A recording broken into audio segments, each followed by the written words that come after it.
I have just come back from Office Works. It was actually quite pleasant. Not many people. I went specifically to get this colourful stack of paper here. This stack costs about $10. Some will say that's expensive for some sticky coloured paper. It's the real deal Post-it notes. I have to get the real deal Post-it notes because I've got so many ideas. I'm constantly writing it down. Even when I'm in the middle of something, I got to write the ideas down or put it in my phone. I have made the mistake before of buying the not real Post-it notes.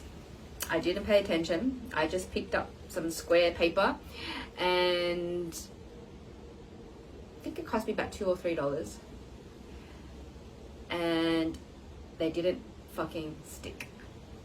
They didn't stick. And so when a piece of paper sticks, the information that's on it is valuable because you don't want to lose it.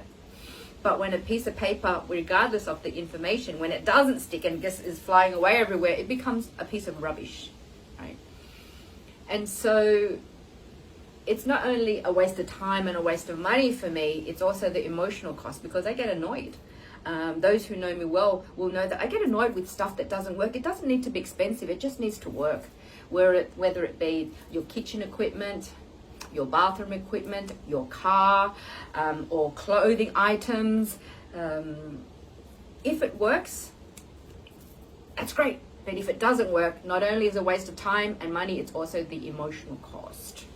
And so, how often do we hear ourselves or hear people say, I've got this car, it constantly breaks down. It's a compounding emotional cost. We get what we tolerate. We get what we tolerate. Or people who say, my boyfriend's a dickhead, he abuses me, but I'm still in the relationship. So what are you doing still being in the relationship? No, I know I've been guilty of relationships that have gone very much past their expiry date and past their use by date, or friendships that no longer stick, that no longer work. Or my girlfriend's a bitch, but it's like, well, what are you still doing there? Or my boss is a mean spirit. Well, what are you still doing with him? We get what we tolerate. Or how often do we say stay with the same coaches, the same teachers, the same mentors, but nothing's really working for us? We get what we tolerate. And how often do we hear people say, well, they're cheap. They're cheap. Well, then you get what you pay for. You get what you pay for.